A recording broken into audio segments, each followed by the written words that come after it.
শিক্ষার্থীরা কেমন আছো? আলহামদুলিল্লাহ, আমিও ভালো আছি। আমরা আজকে বিজ্ঞানের একটি আকর্ষণীয় উদাহরণ দেখব, প্র্যাকটিক্যালি দেখব। আমরা তো বিজ্ঞান পড়ি, হ্যাঁ? বিজ্ঞানের কিছু উদাহরণ আমরা দেখব, আজকে দুটি দেখব। তো আমরা তো জানি পদার্থের কয়টি অবস্থা? তিনটি, কঠিন, তরল, বায়বীয়। আবার পদার্থের দুটো ধর্ম আছে। একটা ধর্ম হচ্ছে ব্যাপন এবং কি নিঃসরণ। ব্যাপন নিঃসরণ হইতে গেলে মাধ্যম লাগে। কি লাগে? মাধ্যম। তো পদার্থের যেমন তিনটি অবস্থা, তেমন মাধ্যমও কয়টি? তিনটি। মাধ্যম বলতে তোমার ধরো একটা বিষয়ের ভিতরে আরেকটা বিষয় ঘটবে নাকি? একটা বিষয়ের ভিতরে কি আরেকটা বিষয় ঘটবে। তো ওই প্রথম বিষয়টাই হচ্ছে কি মাধ্যম। পদার্থের অবস্থা যেমন তিনটি, মাধ্যমও কয়টি? তিনটি। একটি হচ্ছে কঠিন, তরল, বায়বীয়। এই কঠিন, তরল এবং বায়বীয় মাধ্যমে ব্যাপন এবং নিঃসরণ ঘটে। আমরা আগে জেনে নিই ব্যাপনটা কি। ব্যাপন হচ্ছে কঠিন, তরল বা বায়বীয় মাধ্যমে কোনো পদার্থের স্বতঃস্ফূর্তভাবে ছড়িয়ে পড়া বা পরিব্যাপ্ত হওয়ার ঘটনাকে কি বলে? ব্যাপন। এক্ষেত্রে কি হয়, একটা ঘটনা আছে। ঘটনা হচ্ছে উচ্চ ঘনত্বের অঞ্চল থেকে নিম্ন ঘনত্বের অঞ্চলের দিকে এই ঘটনাটা ঘটে। উচ্চ ঘনত্ব কি মানে বেশি অ্যাটাচড, মানে বেশি এই পদার্থটা বেশি একসাথে আছে। যেমন আমি যদি এক্সাম্পল দিয়ে বোঝাই, পানির ঘনত্ব বেশি না বাতাসের ঘনত্ব বেশি? নিঃসন্দেহে পানির। আবার যদি বলি যে এই লোহার ঘনত্ব বেশি না পানির ঘনত্ব বেশি, তাহলে লোহার ঘনত্ব বেশি। তো এই উচ্চ ঘনত্বের অঞ্চল থেকে নিম্ন ঘনত্বের অঞ্চলের দিকে কোন একটা পদার্থের নিজে নিজে পরিব্যাপ্ত হওয়ার ঘটনাকে কি বলে? ব্যাপন নাকি? তো আমরা এটা থিওরিটিক্যাল এতদিন পড়ে আসছি, আজকে আমরা প্র্যাকটিক্যালি দেখবো। এর জন্য কি লাগবে আমাদের? একটি পাত্র, স্বচ্ছ পাত্র লাগবে, আর পানি লাগবে, আর এই যে আমরা চমক কি কয় উজালা, এটা বাজারে অ্যাভেলেবেলি পাওয়া যায়, বা নীল বা যে কোনো রং হইলেই হইব। আমরা এটা দিয়ে আজকে এক্সপেরিমেন্টটা করব। তো একটু সবাই খেয়াল করো, আমি এখানে এই নীলটা কিন্তু নীলের ঘনত্ব বেশি নয় পানির ঘনত্ব বেশি? নিঃসন্দেহে পানির ঘনত্ব বেশি নাকি? ভুল, নীলের ঘনত্ব বেশি। নীলের ভিতরে নীলে কিন্তু এমনিতে পানি আছে, পানির সাথে আরো কিছু দিছে নাকি? তাহলে এটার ঘনত্ব বেশি, পানির ঘনত্ব কি কম। ক্লিয়ার আমার কথা? বুঝছো তো? তাইলে আমরা নীল দিই। একটু খেয়াল করো, আমি কয়েক ফোঁটা দিলাম। আর দেবো? আচ্ছা দিলে দেখি কি হয়। এই যে দিলাম, দেখো এখানে একটা উচ্চ ঘনত্বের অঞ্চল দেখা যায় তো? আচ্ছা, এই যে উচ্চ ঘনত্বের অঞ্চল থেকে এটা আস্তে আস্তে নিজে নিজে দেখবা, এটা হঠাৎ করে হয়ে যাবে না, একটু সময় লাগবে। স্বতঃস্ফূর্ত নিজে নিজে হবে। আমরা ওই যে কাঠি বা নাড়ানি নেব না, এটা নিজে নিজে হবে। দেখবা সমস্ত পানিতে আস্তে আস্তে এটা ছড়িয়ে যাবে। এই যে ঘটনাটাকে কি বলে? ব্যাপন। এই ঘটনাটাকে কি বলে? এতদিন আমরা পড়ছি, আজকে দেখতেছি নাকি? আচ্ছা, আমরা একটু ওয়েট করি নাকি? আচ্ছা, এটা হোক, হ্যাঁ, এটার কাজ হোক। এর মধ্যে আমরা নিঃসরণ দেখি। কি দেখি? নিঃসরণ। ব্যাপন সম্পর্কে ক্লিয়ার তো? এটা আস্তে আস্তে হবে। দেখো এই যে আমি দিছি এই জায়গায় শুধু, এটা দেখো আস্তে আস্তে মোটামুটি একটা অঞ্চলে ছড়াই গেছে নাকি? আরো কিছুক্ষণ পরে, মিনিমাম ধরো আধা ঘন্টা পরে বা 1 ঘন্টা পরে দেখবে এটা সমস্ত পানিতে একই রকম হয়ে গেছে। ক্লিয়ার আমার কথা? আচ্ছা, এবার আসে নিঃসরণ। নিঃসরণ কাকে বলে? নিঃসরণ হলো সরু ছিদ্রপথে গ্যাসীয় বা তরল পদার্থের উচ্চ চাপের অঞ্চল থেকে নিম্ন চাপের অঞ্চলের দিকে বের হওয়ার প্রক্রিয়া বা প্রবাহিত হওয়ার প্রক্রিয়াকে বলে কি? নিঃসরণ।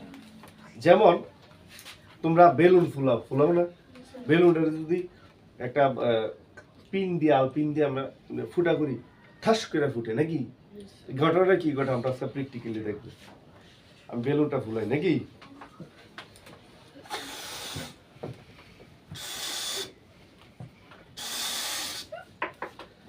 হ্যাঁ, বেলুনটা ফুলাইছি নাকি? মানে আমি ফুটাইলে তোমরা কি বলবা হ্যাপি বার্থডে টু ইউ। আমরা নিঃসরণ দেখবো আর ফুটাবো না, এটা একটা সরু ছিদ্রপথে বলতে এটা মুখটা তো একটা ছিদ্রপথ, এই মুখ দিয়ে আমরা বাইর করব। এই আস্তে আস্তে বাড়িতেছে না? হ্যাঁ বাড়িতেছি নি সবাই? আওয়াজ পাচ্ছ তো? এইটাই হচ্ছে নিঃসরণ। এমন কি কাহিনী হয়েছে এর ভিতরে? মজার একটা কাহিনী হয়েছে, খেয়াল করো। এর দুইটা জিনিস বলছি, উচ্চ চাপ আর কি নিম্ন চাপ। আবার বলে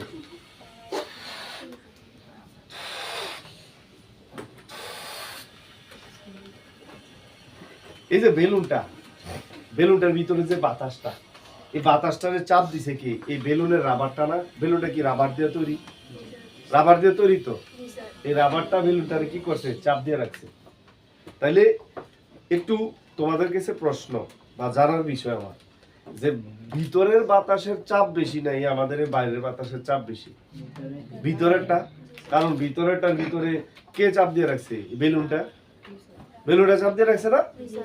এই জন্য বলা যায় যে এই ভিতরের বাতাসটা হচ্ছে উচ্চ চাপ। কি চাপ? উচ্চ চাপের বাতাস। আর আমাদের বাইরে যে বায়ুমণ্ডলে বাতাসটা আছে, এই বাতাসটা হচ্ছে কি? নিম্ন চাপ। এই তাইলে এই ছিদ্রপথে উচ্চ চাপের অঞ্চল থেকে নিম্ন চাপের অঞ্চলের দিকে বাতাসটা বেরিয়ে গেছে। এই বেরিয়ে গেছে বা নিঃসরী বা ওই মানে স্থানান্তরিত হওয়াটা কি বলে? নিঃসরণ। কি বলে? ক্লিয়ার আমার কথা? বুঝছো তো সবাই? আমরা প্র্যাকটিক্যালি দেখলাম। আরেকটা নিঃসরণ উদাহরণ দেখি। তোমাদের সবার বাসায় এরকম হোম স্প্রে বা বডি স্প্রে থাকে না? সেন্টের বোতল থাকে না? তো কি হয় দেখো, আমি একটু প্রেস করি, প্রেস করছি, আর কি হয়েছে ঘটনা? কিছু একটা বাড়িছে নাকি বাতাস, বা এটার ভিতরে একটা গ্যাস ছিল, এই গ্যাসটা বাড়িছে।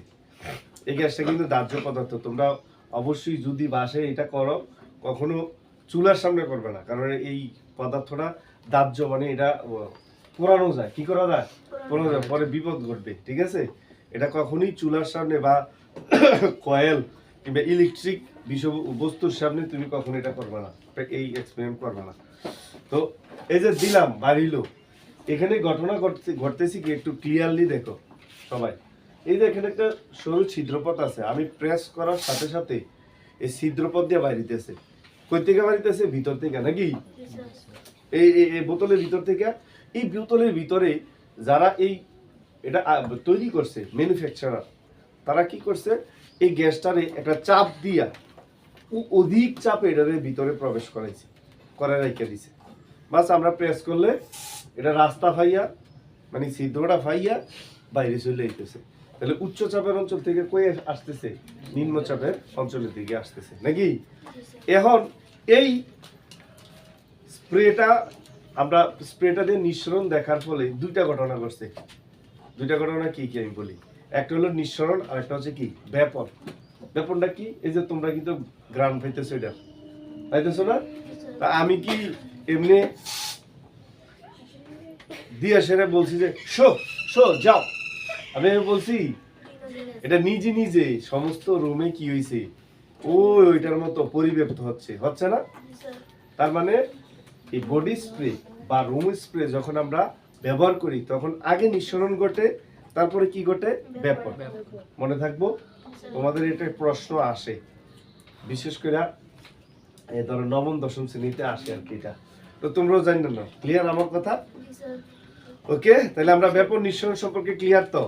তাহলে এই যে দেখো ব্যাপনের ক্ষেত্রে, এই যে দেখো আমি কি এখানে কোনো নাড়া টাড়া দিছি? অনেকখানি এটা হয়ে গেছে না? ধরো মিক্স হয়ে গেছে পানির সাথে।